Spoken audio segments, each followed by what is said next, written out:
আসসালামু আলাইকুম। এর আগের এপিসোডে দুয়ানজু শিমুদের দিকে এমনভাবে তাকায় যেন সে তাদেরকে দেখতে পাচ্ছিল, যেটা দেখে শিমু অনেক বেশি অবাক হয়ে যায়। এখন আমি এর নেক্সট পার্ট এক্সপ্লেন করব, তো চলুন শুরু করা যাক।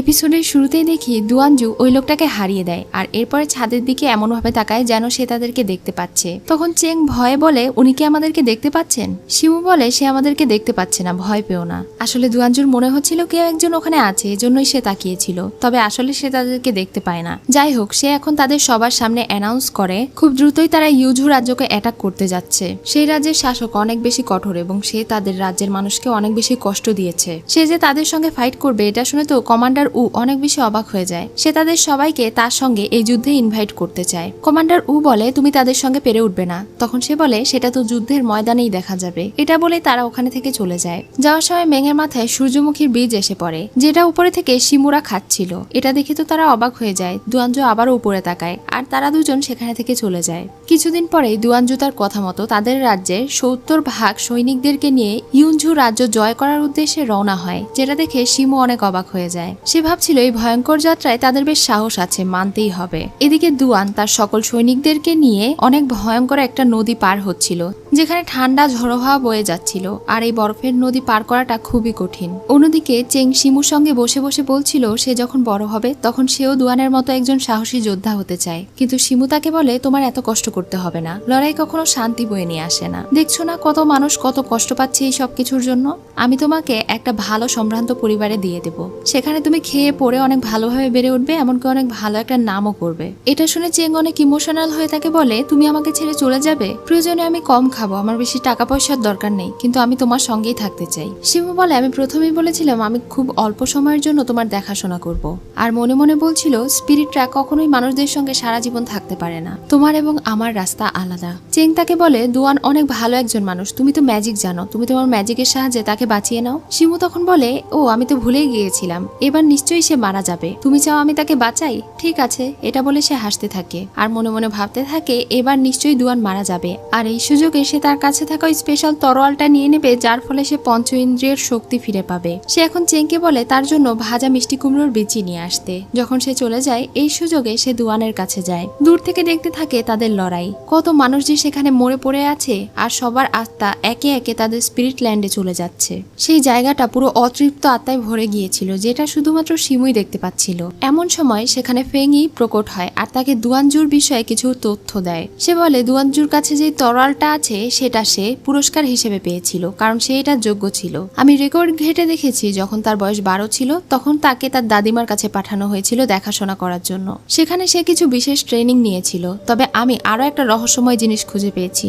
যখন তার বয়স 19 তখন সে নান্দু শহর থেকে দাইজুতে চলে আসে। আসার পথে তাদের উপরে ডাকাত হামলা করলে তাদের মধ্যে ফাইট হয়, তার সকল সঙ্গী মারা যায়, সবাই মারা যায়, শুধুমাত্র সে একা বেঁচে থাকে। এরপরে সে পুরো পথ একা একা হেঁটে নান্দু শহরের দিকে এসেছিল, আর এভাবেই এই শহরে সে আস্তে আস্তে সেটেল হয়ে যায়। আর আরো একটা ব্যাপার হলো, সে যখন এখানে চলে আসে তখন তার দাদিও মারা যায়, অর্থাৎ দাইজু শহরে যে 7 বছর সে থেকেছিল সেখানে তার পরিচিত সকলে মারা যায়। শিমু বলে, তার মানে ওই দিন সকলের সঙ্গে আসল দুয়ানজুও মারা গিয়েছিল, আর সে একা যেহেতু বেঁচে ফিরেছিল তাই সে এখন দুয়ানজুর পরিচয় এখানে আছে। এসব কিছু বলার পরে সে এখন দুয়ানজুর কাছে যায়, সেখানে বসে পড়ে আর মিউজিক বাজাতে শুরু করে। দুয়ানজু অনেক বেশি লড়াই করছিল, তার আশেপাশে সবাইকে মারছিল, সে অনেক বেশি আহতও হয়ে পড়েছিল, তারপরেও সে থামে না। শেষ পর্যন্ত সে যখন তার লড়াই থামায় শিমু তার মিউজিক বাজানো থামিয়ে দেয়। এমন সময় দুয়ানজু তার তরোয়াল সহ হাত উঁচু করে আর আকাশ থেকে হাজার হাজার লাল রঙের পাখি সেখানে চলে আসে এবং শত্রুপক্ষকে অ্যাটাক করে দেয়। একই সাথে তারা আগুনের তীর ছুটতে থাকে। এভাবে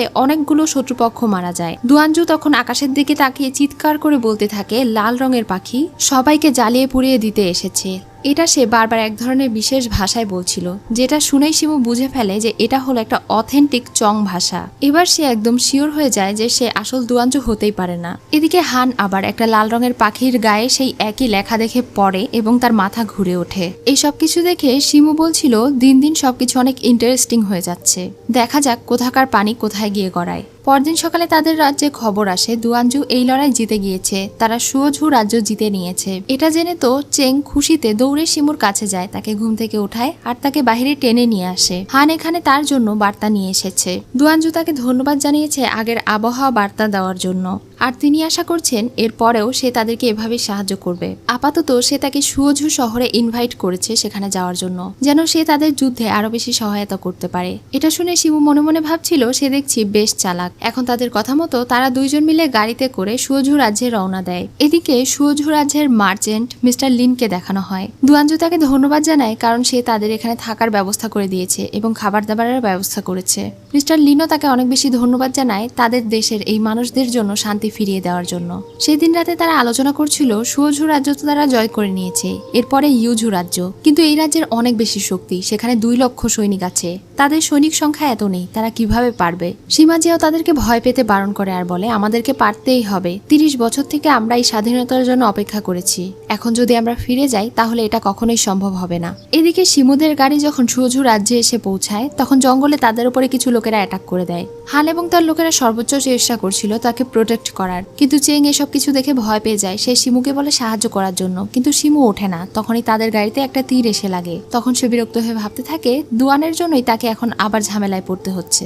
এবার সে বাহিরে আসে আর দেখতে পায় যে তাদের সৈনিকের অবস্থা খারাপ, চারিদিক থেকে তাদেরকে ঘিরে ফেলা হয়েছে। হান তাকে ভেতরে চলে যেতে বলে, কিন্তু সে একটা চুটকি বাজায় আর পাশে থাকা একটা গাছ চকচকে হয়ে ওঠে। সেখানে থেকে অনেক রকমের স্পিরিচুয়াল পাওয়ার বের হতে থাকে। সে এবার গাড়ির ভেতরে গিয়ে বসে আর চংকে বলে এখন আর কোনো ভয়ের কারণ নেই, আমরা একদম সেফ। আর বাহিরের দিকে দেখা যায় সেই গাছ থেকে একের পর এক পাওয়ার বের হচ্ছিল আর শত্রুপক্ষকে অ্যাটাক করে এটা বরফ বানিয়ে দিচ্ছিল, পাথর বানিয়ে দিচ্ছিল, নয়তো মেরে ফেলছিল। এমন দৃশ্য দেখে তো হান আর তার সৈনিকেরা একদম অবাক হয়ে যায়। চং তো এগুলো দেখে অনেক মজা পাচ্ছিল, কারণ সে জানে তার বোন ম্যাজিক ব্যবহার করেছে। আর হান এমন ভৌতিক অ্যাটাক দেখে ভয়ে দ্রুত সেখানে থেকে চলে যায়। এখন পরদিন সকালে তারা একদম মেইন শহরে এসে পৌঁছায়। যাওয়ার পথে শিমু জানালা দিয়ে সেখানকার মানুষদেরকে দেখছিল। যখন তারা প্রাসাদের সামনে পৌঁছায় তখন দুয়ানজু তাদেরকে রিসিভ করার জন্য দাঁড়িয়েছিল। দুয়ানজু তাকে জিজ্ঞাসা করে পথে কোনো সমস্যা হয়নি তো? তখন সে একটু অ্যাক্টিং করে বলে পথে আসার সময় আমাদের উপরে হামলা হয়েছিল, কিন্তু আল্লাহর রহমতে আমরা বেঁচে গিয়েছি। দুয়ানজু তখন হেসে বলে আমার মনে হয় আপনি অনেক লাকি। আমিও শুনেছি অ্যাটাক হয়েছে, কিন্তু হঠাৎ করে নাকি ভৌতিক কোনো একটা কাণ্ড ঘটেছে আর সব শত্রুরা মারা গিয়েছে। আপনার তো কোনো কিছুই হয়নি, একদম সেফ আছেন। তখন শিমু বলে হ্যাঁ ঠিকই বলেছেন, আমি আসলেই লাকি। এটা বলেই সে নামার সময় হোঁচট খেয়ে পড়ে যায়। দুয়ানজু তাকে ধরে ফেলে আর এরপরে তাকে বলে আমার মনে হয় তোমার জ্বর এসেছে। শিমু বলে কই না তো। দুয়ানজু অবাক হয়ে বলে তোমার গায়ে এত জ্বর আর তুমি কিছুই ফিল করতে পারছো না? তখনই শিমু বুঝতে পারে তার বডি অনেক দুর্বল। তখন সে বলে হ্যাঁ আমারও তাই মনে হচ্ছে। এটা বলেই সে জ্ঞান হারিয়ে ফেলে। তখন তাকে প্রাসাদে নিয়ে যাওয়া হয়, ঔষধ খাওয়ানো হয়, তার সেবা শুশ্রূষা করা হয়। এর অনেকক্ষণ পরে তার জ্ঞান ফিরে আসে আর সে মনে মনে ভাবতে থাকে এই বডিটা দেখছি খুবই দুর্বল। জ্ঞান ফিরে আসার পরে সে চেংকে জিজ্ঞাসা করে তারা এখন কোথায় আছে। তখন সে বলে এই শহরের সবচেয়ে ধনী লোক মিস্টার লিনের প্রাসাদে আছে তারা। কিছুক্ষণ পরে দুয়ানজু একজন ডাক্তারকে নিয়ে শিমুর কাছে আসে তার চেক আপ করানোর জন্য। ডাক্তার যখন তার চেক আপ করে এবং তাকে জিজ্ঞাসা করে তার বুকে ব্যথা আছে কিনা, মাজায় ব্যথা আছে কিনা, মাথায় ব্যথা আছে কিনা, তার শ্বাসকষ্টের সমস্যা আছে কিনা। আসলে তো শিমু এসব কোনো কিছুই অনুভব করে না। তখন সে বলছিল এই সবকিছুই আছে অল্প অল্প করে। এরপরে ডাক্তার তাকে প্রেসক্রিপশন লিখে দিয়ে চলে যায় আর সেটা অনুযায়ী দুয়ানজু তার জন্য ঔষধ তৈরি করে নিয়ে আসে। যখন সে ঔষধ খাচ্ছিল তখন দুয়ানজু বলে মেং আমাকে বললো তুমি নাকি আমাকে পছন্দ করো, তাই আমি নিজে হাতে তোমার জন্য মেডিসিন তৈরি করে নিয়ে এসেছি, যেন তুমি খুশি হয়ে যাও। এটা শুনে তো শিমুর মুখ থেকে মেডিসিন বেরিয়ে যায় আর অনেক অবাক হয়ে যায়। সবগুলো মেডিসিন দুয়ানের মুখে লেগেছিল জন্য সে এখন এটা মুছতে শুরু করে আর এরপরে খেয়াল করে দুয়ানের মুখের শেপ অনেক সুন্দর। দুয়ান তখন বলে আমার মনে হয় তুমি আমাকে পছন্দ করো না, আমার মাথা খুলি পছন্দ করো। যাই হোক তোমাকে এখন আমি কি বলে ডাকবো, মিস হি বলে নাকি জাদুকরি মহিলা বলে ডাকবো যার পঞ্চ ইন্দ্রিয়ের অভাব আছে? এটা শোনা মাত্রই শিমু এখন দুয়ানজু এর ব্যাপারে যত কিছু জানতো সেই সব কিছু বলে দেয় আর তাকে বলে তোমাকে কি বলে ডাকবো, আসল দুয়ানজু নাকি নকল দুয়ানজু? তখন সে বলে তুমি কি আমার ব্যাপারে রিসার্চ করেছো নাকি? শিমু বলে আমাদের জন্য এটাই ভালো হয় একে অন্যের ব্যাপারে বেশি জানার চেষ্টা না করি, নয়তো কেঁচো খুঁড়তে কেউটে বেরিয়ে আসবে। তাদের এসব কথা শেষে দুয়ানজুর ছোটবেলার একটা ঝলক দেখানো হয় যেখানে সে অনেক অসহায় ছিল আর খাবারের জন্য লড়াই করছিল, মানুষের হাতে মার খাচ্ছিল। এদিকে মেং যখন ক্যাপ্টেনের সঙ্গে যাচ্ছিল তখন সে তাকে একটা ব্যথানাশক মলম দেয় আর তার যেসব ক্ষত আছে ওগুলোতে লাগাতে বলে আরাম পাবে। কথায় কথায় মেং এখানে জানতে পারে দুয়ানজু আজকে শিমুর পাশের রুমে থাকবে। এটা শুনে সে বলে মেয়েটি কি আসলে অনেক সুন্দর, দুয়ানজু কি তাকে পছন্দ করতে শুরু করেছে? তখন ক্যাপ্টেন বলে হ্যাঁ সুন্দরই তো। এটা শুনে মেং রেগে সেখানে থেকে চলে যাচ্ছিল। তখন ক্যাপ্টেন নিজের ভুল বুঝতে পেরে তাকে বলে তার থেকেও তুমি বেশি সুন্দরী। আসলে ক্যাপ্টেন মেংকে পছন্দ করে কিন্তু বলতে পারে না। সেই দিন দিন রাতে শিমু দুয়ানজুর রুমে যায় আর দেখতে পায় দুয়ানজু বসে বসে হাসছে। তখন সে ভাবছিল এতগুলো মানুষকে মেরে আসার পর সে কিভাবে এত হাসতে পারে। যখন সে দুয়ানজুর সামনে যায় তখন দুয়ানজুর মনে হয় কেউ একজন আশেপাশে আছে। সেও উঠে এলে শিমুকে দেখতে পায় না, তবে শিমু তার কাপড়গুলো সরিয়ে সরিয়ে দেখতে থাকে। সে খেয়াল করে তার শরীরে অনেক ক্ষত চিহ্ন, এমনকি অনেক পুরনো চিহ্নও আছে। এটা দেখে ভাবতে থাকে এত বছর পুরনো চিহ্ন কিভাবে এলো তার শরীরে, তার সঙ্গে আসলে কি ঘটেছিল। এটা ভেবেই সে তার কাপড় একে একে সরাতে থাকে। আর মজার ব্যাপার হলো দুয়ানজু একটুও ভয় পায় না, সে উল্টো হাসে আর দ্রুত তার বিছানায় শুয়ে লেপ দিয়ে নিজেকে জড়িয়ে ফেলে। সেই দিন রাতে সে আর শান্তিতে ঘুমাতে পারে না। এখন ভয়েড স্পিরিট ল্যান্ড দেখানো হয়। এই ছেলেটির নাম হচ্ছে ইয়ানকে। সে শিমুর রাইট হ্যান্ড, অর্থাৎ শিমুর বর্তমানে এবং অবর্তমানে এই ভয়েড ল্যান্ডের সকল দায়িত্ব সে পালন করে। সে ওই স্পিরিটকে তাড়া করে বেড়াচ্ছিল যে স্পিরিটকে শিমু শাস্তি দিয়েছিল। সে এখানে চাংকে ডেকে নিয়ে আসে। শিমু এই স্পিরিটটাকে শাস্তি দেওয়া সত্ত্বেও সে এখনো এখানে এভাবে ঘুরে বেড়াচ্ছে। তাই সে চাংকে স্পিরিট মারার চাকু দেয় এবং তাকে দুইটা অপশন দেয়। সে তাকে বলে হয় সে ভাইস প্রেসিডেন্ট হিসেবে স্পিরিট ল্যান্ডে থাকবে, আর নয়তো এই মেয়েটির সঙ্গে সেও ভ্যানিশ হয়ে যাবে। তখন সে আর কোনো উপায় না পেয়ে সেই মেয়েটিকে সরি বলে, আর ভাইস প্রেসিডেন্ট হিসেবে এখানে থাকার জন্য সে ওই মেয়েটিকে মেরে ফেলে। ভালোবাসার মানুষকে নিজে হাতে মেরে সে কষ্টে চিৎকার করে কান্না করতে থাকে। তখন ইয়ানকে যাওয়ার আগে তাকে বলে, মনে রেখো এটা তোমার নিজেরই চয়েস ছিল। পরদিন সকালে দুয়ানজু শিমুকে সঙ্গে করে নিয়ে মিটিং এ যায়। কমান্ডার উ এত বড় একটা সিদ্ধান্ত নেওয়ার কারণে তার উপর আবারও রেগে যায়। সে তাকে বলে, তুমি কিভাবে ভাবলে আমরা ওই 2 লক্ষ সৈনিকদের কাছে জিতে যাব? জেগে জেগে স্বপ্ন দেখা বন্ধ করো। দুয়ানজু তখন অনেক কনফিডেন্সের সঙ্গে বলে, আমি কখনো হারিনি আর এবারও হারবো না। কমান্ডার উ বলে, হারা জিতার বিষয় নয়, এই দেশকে স্বাধীন করার জন্য আমরা নিজেদের প্রাণ দিতে পারি, কিন্তু এখানে লড়াই করলে আমাদের শুধুমাত্র প্রাণটাই যাবে, কিন্তু কোনো কিছুই হাসিল হবে না। দুয়ানজু তাদেরকে গ্যারান্টি দেয় যে তারা অবশ্যই জিতবে। প্রয়োজনে সে নিজের প্রাণ দিয়ে দেবে, কিন্তু তারপরেও তাদেরকে জেতাবে। তখনও মিস্টার উ রেগে বলেন, যা ইচ্ছে তাই করো। তখন তারা দুইজন সেখানে থেকে বেরিয়ে আসে। বাইরে এসে শিমু তাকে বলে, আমার মনে হয় কমান্ডার উ আপনাকে একদমই ভরসা করে না। দুয়ান এখন তাকে ঠান্ডার কাপড় পরিয়ে দেয় আর তাকে বলে, তুমি কি আমাকে ভরসা করো? শিমু তখন হেসে বলে, যেহেতু আমি তোমাকে পছন্দ করি আর এত বড় একটা লড়াই জেতার পরে তোমার প্রতি আমার কনফিডেন্স চলে এসেছে। এটা বলেই সে গাড়িতে উঠে বাড়িতে ফিরে যেতে থাকে। দুয়ান তাকে হাত নেড়ে বিদায় জানায়। তখন সে মনে মনে বলতে থাকে, সে শুধুমাত্র একজন সাহসী যোদ্ধাই নয়, বরং সে অনেক দয়ালু এবং ভালো মনের মানুষ। দুয়ান যখন ক্যাম্পের ভেতরে ফিরে যায় তখন তার সঙ্গে হানের দেখা হয়। হান তাকে জিজ্ঞাসা করে, তোমার সঙ্গে কি এর আগে কখনো আমার দেখা হয়েছিল? দুয়ান জানতে চায় সে এই ধরনের প্রশ্ন কেন করছে। তখন সে বলে, 5-6 বছর আগে আমার ফেসে এই কাটার দাগ হয়েছে, আর তারপর থেকে আমার কোনো কিছুই মনে নেই। তোমাকে দেখলে আমার খুব চেনা চেনা মনে হয়, তাই জিজ্ঞাসা করলাম। দুয়ান তখন হেসে বলে, তোমার সঙ্গে আমার কোনোই সম্পর্ক ছিল না, আগে কখনোই তোমাকে আমি দেখিনি, এত চিন্তা করা বন্ধ করো। এটা বলে সে ওখানে থেকে চলে যায়। কিছুদিন পরে শিমুর সঙ্গে তার রাইট হ্যান্ড ইয়ানকে দেখা করতে আসে। তারা দুজনে একসাথে বসে চা পান করে। শিমু তাকে বলে, আমার অবর্তমানে তোমার নিশ্চয়ই কষ্ট হচ্ছে কাজ করতে। ইয়ানকে জানায় ফুসাং গাছে কিছু সমস্যা দেখা দিয়েছে, তাই শিমু যেন আর বেশি দিন পৃথিবীতে না থাকে। শিমুর ঘুম পাচ্ছিল, তাই সে তাকে বলে, ঠিক আছে আমি চলে যাব, কিছুদিন তুমি সামলাও, তারপরে আমি আসছি। এটা বলেই সে ঘুমিয়ে যায়। তখন ইয়ানকি হেসে বলে, তুমি যদি এখানে থেকে খুশি হও তাহলে থাকো। এটা বলেই সে চলে যায়। এমন সময় হঠাৎ শিমু বুঝতে পারে দুয়ান একদিন আগেই যুদ্ধক্ষেত্রে পৌঁছে গিয়েছে আর অনেক মানুষ মারা যাচ্ছে। তাই সে এখন এই শরীর ত্যাগ করে আর সেই যুদ্ধক্ষেত্রে চলে যায়। সেখানে গিয়ে দেখতে পায় আশেপাশে অনেক মানুষ মারা যাচ্ছে, একে একে তাদের আত্মা ফুসাং ট্রির দিকে যাচ্ছে। তখন সে বলতে থাকে, এত আত্মা একসঙ্গে সেই গাছের দিকে যাচ্ছে, গাছে অনেক চাপ পড়ছে নিশ্চয়ই। এরপর সে ওখানে দুয়ানকে দেখতে পায় আর তার কাছে গিয়ে বলতে থাকে, ইউজি সৈনিকদের এখানে আসতে হলে নদী পার হতে হবে, আর সেই নদীপথ নষ্ট করে দেওয়ার জন্য তুমি এখানে বসে আছো। সত্যি তুমি অনেক চালাক, এত বুদ্ধি কোথায় থেকে আসে তোমার মাথায়? এটা বলে যখন সে তার সামনে যায় এবং বলে, দেখি তো তোমার চোখে এই যুদ্ধক্ষেত্র দেখতে কেমন লাগে, তখনই দুয়ান তার দিকে তাকিয়ে তার নাম নেয়। শিমু তো তখন অনেক অবাক হয়ে যায় আর দূরে সরে গিয়ে বলে, তুমি আমাকে দেখতে পাচ্ছ? দুয়ান তখন আবারও বলে, তুমি কি এখানে আছো? শিমু বুঝতে পারে ওপরে কাকের উপস্থিতি দেখে সে অনুমান করেছে যে সে এখানে আছে। তখন সে হেসে বলে, তুমি এখনো ভাবছো যে আমি তোমাকে সাহায্য করব?